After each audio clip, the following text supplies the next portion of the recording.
Hey there, I hope you're doing well. My name is Adam and today we're going to look at some more Reddit stories. If you enjoy Reddit stories, consider liking, subscribing, and maybe hitting that notification bell too. Let's get started with today's first story. Much love, everyone. Today's first story comes from brother and mother demand I buy them a house and pay bills. I'm posting this because I need to vent about behavior or I'm going to go postal. Until 2 years ago, I had a perfect 800 credit score. I never missed a payment. I lost my job for reporting my bosses for overlooking molestation and assault of my female coworkers, some of whom were minors. For 2 years, I've struggled finding work because, as I found out a few months ago, the people I was reporting on were slandering me to potential employers, costing me a job. Using my MBA, making $20 an hour in an office, my credit score is crap and I'm coasting on fumes.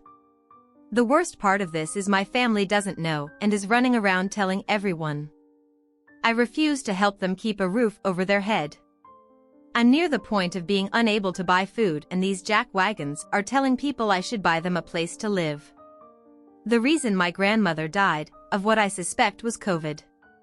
I worked with the public and caught it despite being vaxxed multiple times. So I wasn't going to be around a 60-plus-year-old woman with severe emphysema and risk her getting COVID. She was angry, but then she never really liked me, just needed me. He and my mother, in her final days, wormed their way into the house thinking they would in fact gain ownership of it if she died. Every time I asked what she died of, they just said she was in the hospital and decided to just give up. Well, she's dead and they're facing a ticking clock, because the house is being inherited in a 6-way split. This doesn't bother me because I was told years ago I was getting nothing from her estate. I was told the house would go into a trust and both my brothers and mother would be living there.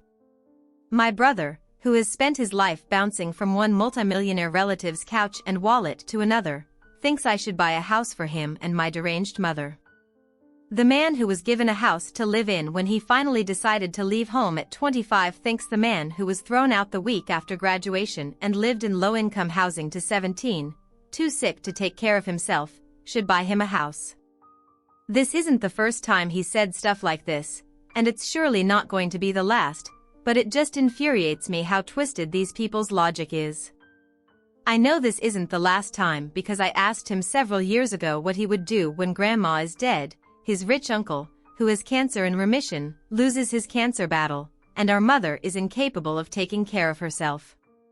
His reply, I crap you not, was well, I will come live with you because you have to take care of me. We're family.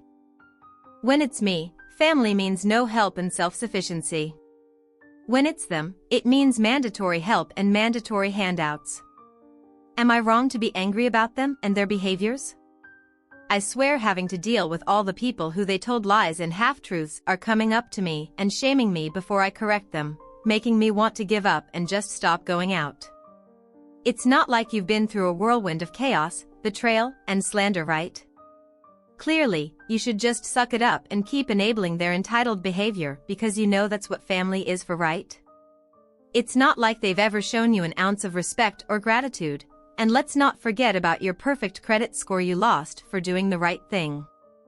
Who needs stability and financial security when you can just be a punching bag for ungrateful relatives? Yeah, definitely unreasonable to be angry. You should probably just roll over and accept their demands with open arms. That'll surely solve all your problems, not. You're absolutely not in the wrong here, OP. The only person you should be concerned about right now is you. Nobody else will advocate for you, but you. Keep your eyes on the prize. The prize being your best life update, encounter with entitled brother turns ugly. So this week, while attending to medical stuff, I chanced upon a business deal. I spent $317 and after a few hours of peeling stickers, I turned $317 into $1,500. I earmarked most of this money for bills I'm behind on because I haven't worked since the second week of December. This area is dead from the second week of December to March, no jobs anywhere. I did in fact earmark about $50 for money to buy me some frivolous things like frames and shadow boxes for my comic book and art collection, mostly cheap stuff, with a few high-priced goodies after the last few tough years. As I'm leaving the Michaels buy one get one free sale, I walk down the mall sidewalk to the ATM. I'm going to turn this one over to you. What do you make of this situation? Share your thoughts in the comments below, and as always, a huge thank you from the bottom of my heart for getting involved in today's stories. Your love, support, and time mean the world to me. So, thank you so much for being part of this. I really appreciate your time. I'll see you in the next one. Take care and much love.